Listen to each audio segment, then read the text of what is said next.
परम पिता परमात्मा पूर्ण ब्रह्म सर्व सृष्टि रचनार कबीर परमेश्वर जी की असीम कृपा से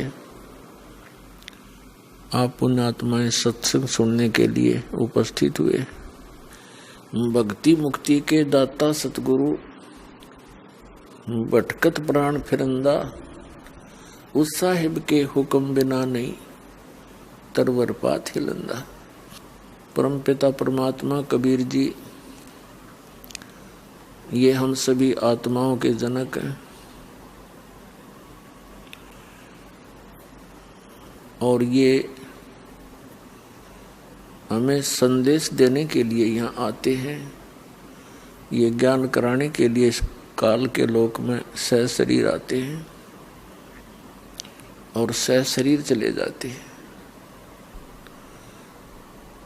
हमें याद दिलाते हैं कि आप यहाँ के निवासी नहीं हो, आप यहाँ कितनी यातनाएं सहन कर रहे हो। ये स्थान स्थायी नहीं है।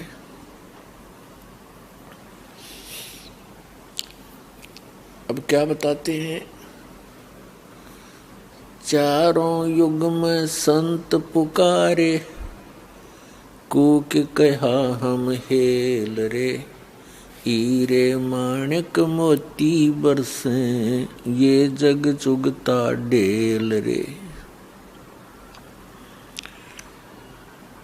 क्या बताते हैं कबीर परमात्मा जी के चारों युग में मुझसे परिचित मेरे संतों ने उस यथार्थ भक्ति मार्ग का ऊंचे स्वर में आवाज लगा लगा कर ज्ञान कराना चाहा, लेकिन ये संसार उस यथार्थ ज्ञान रूपी यानी पूर्ण मोक्ष की विधि रूपी जो मोती हैं उनको ना स्वीकार करके शास्त्र विरुद्ध साधना करके मोतियों के स्थान पर कंकर इकट्ठे कर रहा है। अर्थात मोक्ष प्राप्त ना करके यहीं के काल के इस लोक में, इससे दूसरे स्वर्ग लोक में, इससे तीसरे पाताल लोक में और फिर ब्रह्म लोक में, इन्हीं में जन्म और मरण के चक्कर में गिरकर महान कष्ट उठा रहा है। चारों युग में संत पुकारे और कूक कहा हम हेल रे, हीरे माणिक मोती बरसे, ये जग चुगता ढेल रे। ये संसार डड़े इकट्ठे कर रहा है। पहले तो यहाँ देखिएगा, मनुष्य जीवन का जो उद्देश्य है उसको भूलकर प्राणी यहाँ की व्यवस्था में ही सारा जीवन नष्ट कर देता। ये मानव प्रत्येक प्राणी के अंदर एक ऐसी धारणा बनी हुई है कि मैं बहुत बड़ा धनी बनूं, मेरे पास बढ़िया कोठी हो और कार हो तो और अच्छा हो जाए। और शानो शौकत बनाने के लिए यहाँ की झूठी इस महिमा के अंदर अपना सारा जीवन नष्ट करके और खाली हाथ चला जाता है। अब परमात्मा आकर याद दिलाते हैं कबीर भगवान जी, इस झूठे सुख को सुख कहे ये मान रया मन मोद, ये सकल चबीना काल का है, कुछ मुख में कुछ गोद। अब क्या बताते हैं परमात्मा कि आप जी यहाँ काल प्रेरणा से परमात्मा से किन वस्तुओं की डिमांड करने आते हो। निसंतान संतान चाहता है, निर्धन धन की आशा लेकर ही आता है। रोगी अपना रोग नाश ही उद्देश्य लेकर आता है। और कुछ एक प्राणी ऐसे भी हैं जो परमात्मा प्राप्ति के लिए ही आते हैं।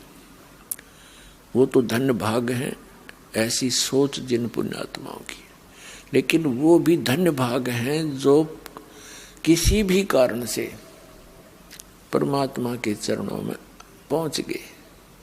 फिर यहाँ आएंगे, उनको वो सुख तो मिले ही मिलेगा जिनकी उनको आवश्यकता है, लेकिन आवश्यकता से अधिक ये भगवान नहीं देगा, क्योंकि हमारा मूल उद्देश्य है परमात्मा पाना, यहाँ से जन्म मरण का आपका रोग कटवाना। और यहाँ जब तक आप रहो आपको वो सुविधाएं मिले जो आपके लिए अनिवार्य है। अननेसेसरी डिमांड आप करोगे भगवान नहीं देगा आपको। आपकी आवश्यकता से कितनी ही बड़ी हो और परमात्मा उसको समझे कि आवश्यक है, तो वो आपकी अवश्य पूर्ण होगी, रोग नाश भी होगा। और कोई आर्थ आया है या किसी अन्य आवश्यकता है, उसको वो अवश्य आपका पूर्ण होगा, क्योंकि ये परमात्मा सुखदायी है, आपको सुख देगा, आपको धन भी देगा। इसको मालूम है कि जब तक इस मन की तृप्ति नहीं की जाएगी थोड़ी बहुत, यू भक्ति करण नहीं दे मेरी आत्मा को, तो पहले इसको संतुष्ट करेंगे दाता और फिर ज्ञान देंगे आत्मा को, फिर ज्ञान हो जाएगा। फिर ये मन की सारी नहीं मानेगी। इस मन को कैसे कंट्रोल करेंगे दाता, ये तब भक्ति करने देगा। एक व्यक्ति के ओठ पर चोट लगेगी, ओठ पे, तो उसको किसी ने बताया कि भाई कोई कहे कुछ बांध दो, कोई कहे देसी, पहले गांव में ऐसा ही व्यवस्था होती। एक ने कहा कि इसके हलवा बना के बांध दो देसी घी का, तो जिसका चोट लग रही थी वो कहने लगा भाई यूं ठीक कर रहे हैं, तो उसको हलवा बना दिया। अच्छा, थोड़ा सा बनाया, औषधि टाइप इसको उठ कर लगा देंगे, बांध देंगे, यहाँ पर चिपका देंगे, वो हलवा रखे ओठ पे और वो तो खा जाए, उसको स्वादिष्ट लगे। वो जब भी ओठ पर धरती अंदर ले जाए उसने, फिर कहने लगे, उन्हें विचार किया भाई जब तक यू छक नहीं लेगा इतना ओठ पर टेकन नहीं दे इसने, पहले इसने छकाओ। तो पहले तो छकाया, और छकने के बाद हलवा फिर एक कण भी नहीं खा सकता आदमी, इसकी यह भी खासियत है। तब उसने ओठ पर टेकन दिया हो। तो पहले तो परमात्मा इस मन की फड़क निकाल लेगा। ये जो डिमांड लेकर यहाँ आया है, ये पहले इसने छकावेगा, और फिर इसके अंदर ऐसा ज्ञान भर देगा मालिक कि आगे ये कोई वस्तु नहीं चाहेगा एक मोक्ष के अतिरिक्त। आप यहाँ आते हो, देखो जब तक आपको कोई परेशानी है और उसमें राहत नहीं मिलेगी तो आप भक्ति सुन भी नहीं सकते, ज्ञान भी नहीं सुन सकते, करना तो बहुत दूर की बात है। तो दयालु परमात्मा है, यदि आपका निश्चय पूरा होगा,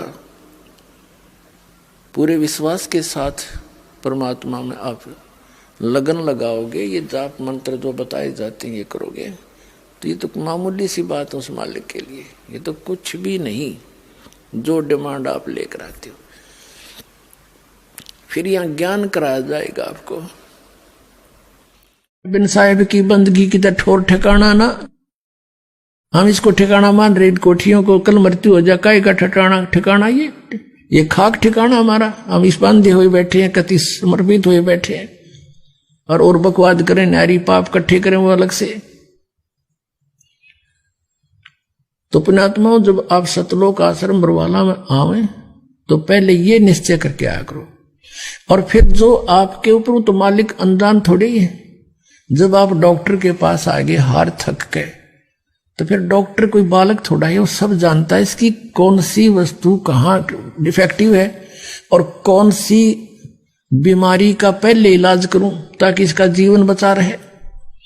अब पुण्यात्माओं, जैसे किसी व्यक्ति का एक्सीडेंट हो गया और उससे ब्लड निकल रहा है और वो बता रहा है जी मेरे पेट में दर्द है, मेरे घुटने में दर्द है, मर गया। अब वो डॉक्टर उसके उन पीड़ाओं को नहीं देखेगा, वो पहले उस ब्लड को बंद करेगा, ऑपरेशन करेगा। उसके वो पता है, उसको भी मालूम है कि ये ठीक रो रहा है, कि इसका दर्द है अभी, लेकिन डॉक्टर ट्रीटमेंट सही स्थान पर कराए, इसका जीवन रक्षा इससे होगी, यूं तो बाद में भी कर दूंगा। तो पुण्यात्मा, आप यहाँ आते हो तो आप समझ लो उस हॉस्पिटल में आगे जिसमें आपके सारे पाप कटेंगे, सारे रोग कटेंगे और जन्म मृत्यु का दीर्घ रोग भी यहीं कटेगा।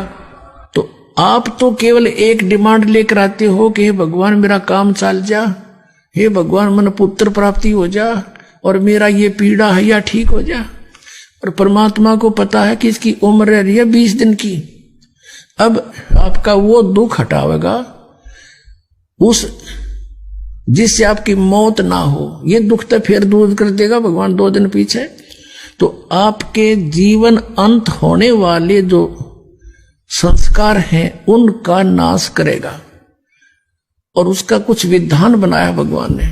और आप केवल एक ही डिमांड करते रहते हो, ये हो जाए वो हो जाए, तो आपकी कम सुनाई होगी उस टाइप की, क्योंकि अभी आपसे ये भक्ति करवा के, आपसे पुण्य करवा के वो जीवन एक्सटेंशन करना आवश्यक है। ये तो फिर कर देंगे, कौन से दूर है, इसे सुख कर देगा भगवान, आपके सपने में भी ना सोचे होंगे।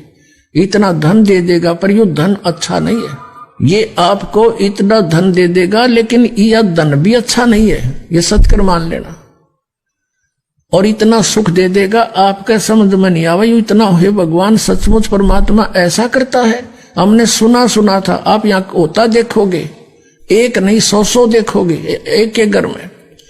लेकिन परमात्मा कहते हैं मैं पता नहीं कितना सुख देता हूं अपने बच्चों को, मुझसे क्या, डॉक्टर कोई दुश्मन थोड़ा ही है, उसको पता इसका सारा रोग ठीक हो जाना चाहिए।